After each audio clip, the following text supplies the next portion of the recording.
Welcome back lovelies. इस कहानी में अन ड्राइंग बना रहा होता है पर जिन आकर उसे डराता है जिससे ड्राइंग खराब हो जाती है तो अन जिन के पीछे दौड़ता है। जिन भागकर घर के अंदर चला जाता है तो अन भी अपना सामान लेकर उसके पीछे घर की ओर जाता है। अन जिन को बुलाने लगता है पर तभी आंटी कहती है चाहे तुम अन की कितनी भी केयर करते हो तुम उसे कंपनी नहीं दे सकते, ये जिन के साथ अनफेयर होगा। अंकल कहता है ये सब मत कहो, मैंने फ़ैसला ले लिया है। आंटी कहती है जिन तुम्हारा अपना बेटा है, अन तुम्हारा गोद लिया बेटा ही रहेगा चाहे तुम उसे कितना भी प्यार क्यों ना करो।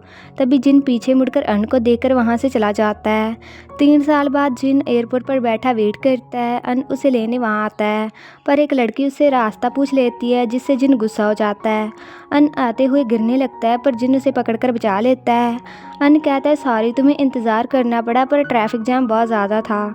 जिन कहता है कोई बात नहीं तुम बिज़ी लग रहे थे। अन बैग उठाने लगता है पर जिन मना करके उन्हें खुद ही लेकर चला जाता है। कार से वो घर आते हैं। जिनकी माँ उसे हग करती है और कहती है तुम वापस आ ही गई, आज रात तुम्हारे वापस आने की खुशी में पार्टी है और तुम्हारे लिए सूट भी ऑर्डर किया है। जिन कहता है पार्टी क्यों रखी है, मैं थक गया हूँ। उसकी माँ कहती है अगर टायर्ड हो तो जाकर आराम कर लो।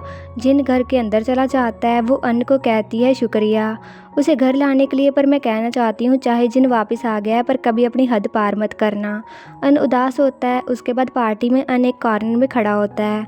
अंकल गू उसे बुलाते हैं तभी जिन सीढ़ियों से नीचे आ जाता है। सभी उसकी ओर देखने लग जाते हैं।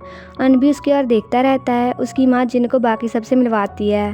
वो कहती है उसका थोड़ा सिर दर्द हो रहा था। मिस्टर ली कहते हैं आपका बेटा बहुत ही हैंडसम है, बिल्कुल आपकी तरह। तभी 3 लड़कियां बातें करती हैं। एक लड़की कहती है मैंने उनके बेटे को पहली बार देखा है, बहुत ही हैंडसम है। रेड ड्रेस वाली लड़की कहती है हैंडसम होने का क्या फ़ायदा, मिस्टर गू तो अपनी कंपनी गोद लिए बेटे अन को देने वाले हैं। फ्लावर ड्रेस वाली लड़की कहती है तो ये ऐसे नहीं लगता, पर आज की पार्टी उसे सबसे मिलवाने के लिए है। रेड ड्रेस वाली लड़की कहती है वो उससे ज़्यादा उम्मीदें नहीं रखते हैं, मैंने सुना वो न्यूयॉर्क में पढ़ते हुए बहुत ज़्यादा बार्स में घूमा है। वाइट ड्रेस वाली लड़की कहती है मुझे यकीन नहीं होता गू परिवार की जायदाद किसी बाहर वाले के हाथों में चली जाएगी। अन ये सब कुछ सुनकर बाहर चला जाता है। जिन उसे ज़्यादा देखकर उसके पीछे चला जाता है। तभी अन का अंकल आकर कहता है क्यों तुमने सबसे बात नहीं की, यहाँ अकेले क्या कर रहे हो। अन कहता है आप यहाँ क्या कर रहे हो, अंकल गू ने तो आपको नहीं बुलाया होगा।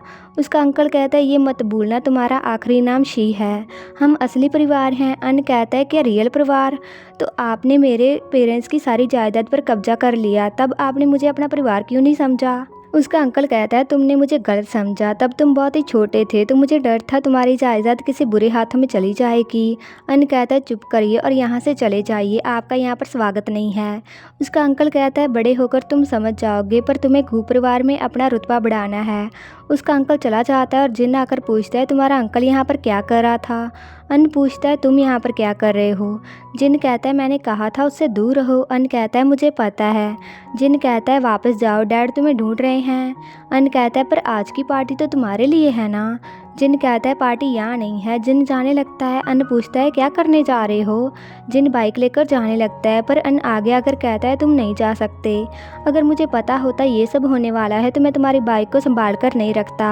सारे गेस्ट अभी यहाँ पर हैं, तुम नहीं जा सकते। जिन कहता है उन सबको तुम संभाल लेना। अन बाइक को पकड़ लेता है। जिन कहता है मैं स्टार्ट करने वाला हूँ, ये खतरनाक है, साइड में हट जाओ। अन कहता है मैं नहीं हटूंगा। जिन कहता है तुम बिल्कुल नहीं बदले पिछले 3 साल में। ठीक है मैं कहीं नहीं जाऊँगा, बाइक को छोड़ दो, इसे वापस लेकर जाता हूँ। अन बाइक छोड़ देता है। जिन बाइक स्टार्ट करके जाने लगता है। अन उसे रोकने लगा, नीचे गिर जाता है, उसके सिर में चोट लग जाती है। जिन उसके पास आकर कहता है क्या तुम ठीक हो। अन कहता है कहीं भागकर मत जाना। जिन बहुत ही उदासा होकर कहता है मैं कहीं नहीं जाऊंगा। तभी जिन के मॉम डैड वहाँ जाते हैं। उसकी माँ पूछती है क्या हुआ। उसका डैड कहता है जल्दी से डॉक्टर को आने को कहो। उसके बाद डॉक्टर आकर अन को पट्टी लगाता है। जिनका डैड उसे कहता है देखो तुमने क्या किया, तुमने मैंने बिगाड़ रखा है, तुम शरारती हो। तो अन को चोट लगवा दी। जिन कहता है तो आप जल्दी से अपने प्यारे बेटे को देखने क्यों नहीं गए। अन कहता है मैं ठीक हूँ। डॉक्टर कहता है चोट पर पानी मत लगने देना। डॉक्टर चला जाता है। अन कहता है मैं जाकर अपने रूम में आराम करता हूँ। जिन उसे रोककर कहता है मैं तुम्हें छोड़कर आता हूँ। अन कहता है ज़रूरत नहीं है, पर जिन उसके पीछे चला जाता है। अन जाकर नहाने लग जाता है। जिन चुपके से अन के रूम में आ जाता है, पर डोर बंद करते हुए आवाज़ हो जाती है, जिसे सुनकर अन पूछता है कौन है। पर जिन चुप करके बेड पर लेट जाता है और फिर उठकर अन के कपड़ों को स्मेल करता है। तभी अन के बाहर आने की आवाज़ से वो जल्दी से बेड से उठ जाता है। अन उसे देखकर शॉक हो जाता है, पर इन अन की बॉडी की ओर ही देखता रहता है। तो अन जल्दी से बाथरोब पहनकर आ जाता है। जिन कहता है तुम्हारी बॉडी पर इतनी चोटें कैसे है। अन पूछता है तुम बताओ पार्टी से जल्दी कैसे आ गई। जिन कहता है अब से मेरी वजह से कभी हर्ट मत होना, इससे परेशानी बढ़ जाएगी। ये कहकर जिन चला जाता है। अन बहुत ही उदास सा होकर बचपन को याद करता है। अन कहता है जिन मुझे खेलना नहीं आता। जिन कहता है ये बटन दबाओ और मुझे परेशान करना बंद कर दो। अन नींद में जिन की बातों को याद करके बहुत ही उदास होता है। उसके बाद जिन और उसके पेरेंट्स खाना खाते हैं। उसका डैड पूछता है क्या अन कहीं बाहर गया हुआ है।